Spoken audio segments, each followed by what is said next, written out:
I grew up in Seattle, Washington, in the Sephardic community there. My parents were both born in Seattle. My grandparents came from Turkey and the island of Rhodes. They were speakers of Judeo-Spanish, Latinos called popularly. I came to Yeshiva University as a student in 1963. In 1967, we were married in New York. In 1969, I began serving Congregation Chair at Israel as a student rabbi. And then in 1970, I became the assistant rabbi. In 1977, I became the rabbi. And then at some point, I became the senior rabbi. I retired from the synagogue in 2007. And I began a new institute called the Institute for Jewish Ideas and Ideals, jewishideas.org. And I had a wonderful career in the synagogue, wonderful time. The congregation was composed of Jews of many different backgrounds, not only Sephardic. The custom of the synagogue is the custom of the Spanish and Portuguese community in Amsterdam. The congregation was founded in 1654 by Jews who came from Spain and Portugal to Amsterdam, to Brazil, and then they came to New Amsterdam, and that was the beginning of this congregation's history, and that was the beginning of official Jewish life in North America. This was the oldest Jewish congregation in North America. The first Jews that arrived here as a group were this group of Jews who came from Brazil in 1654. They arrived here in September. There was no Jewish community to greet them. We know about them for the simple reason that they were somehow on a ship that got hijacked, and they were saved by a French man-of-war ship.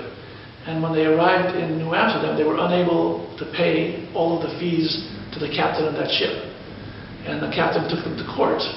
And that's how we know they were Jews, from the court records. They were sued, and they were poor people, refugees from Brazil. It was just finishing a war there between Portugal and Holland. But long story short, they got permission to stay here, and the governor at that time of New Amsterdam was Peter Stuyvesant, who was not friendly to anybody other than his own religious creed. And he certainly did not like the idea of Jews settling here. And he asked them to leave. But they were a hardy, stubborn group of people, and they said, we're going to stay. And they wrote to their co-religionists in Amsterdam, and the co-religionists in Amsterdam went to the Dutch West India Company and got permission for the Jews to stay here. And eventually they won rights. People don't realize that the first real civil rights battles on this continent were Jews. They had to fight for the right to stay here, to do business, to serve in the military, to serve guard duty, to be regular citizens of the Commonwealth. And they succeeded very well. The congregation was very small. And by 1730, there may have been 100, 125 Jews in town, not a whole lot. And they finally were big enough to build a synagogue building. The first building was built on a street called Mill Street. It doesn't exist anymore. It's way down.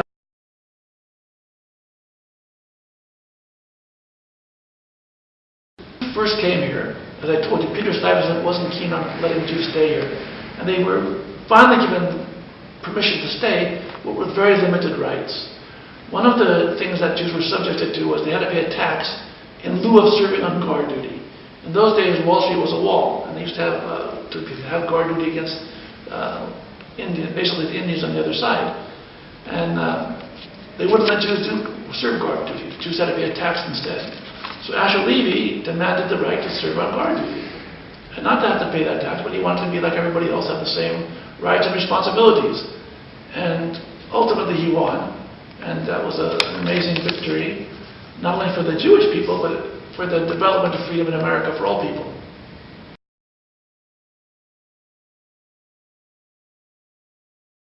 And many of the members of the congregation fought in the American Revolution, and you'll visit the historic cemetery downtown.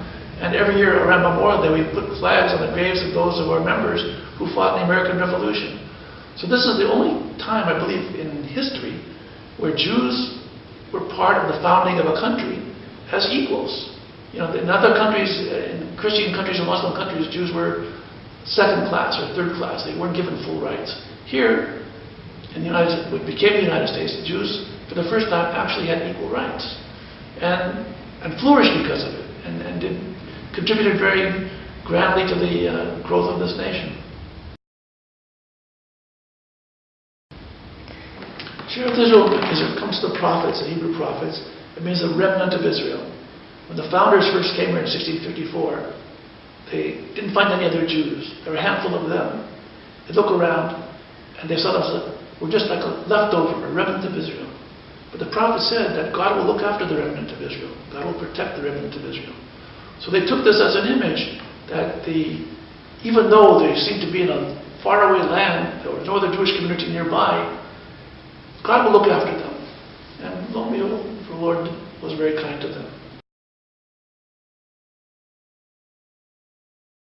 It started off as a country of freedom. It doesn't mean we didn't have problems, but it means that the principle was everyone in the United States is not judged by race or religion, everyone is judged by their merit. And even though the United States certainly did not fulfill that dream in every respect, not towards Jews, not towards blacks, not towards a lot of other people, nevertheless, in principle it stood, and that gave Jews and other minorities opportunity to flourish and grow and develop. So what we had in the United States is something unparalleled in the history of humanity. And Jews have flourished here more than in any other place because we've been given more rights and more freedoms.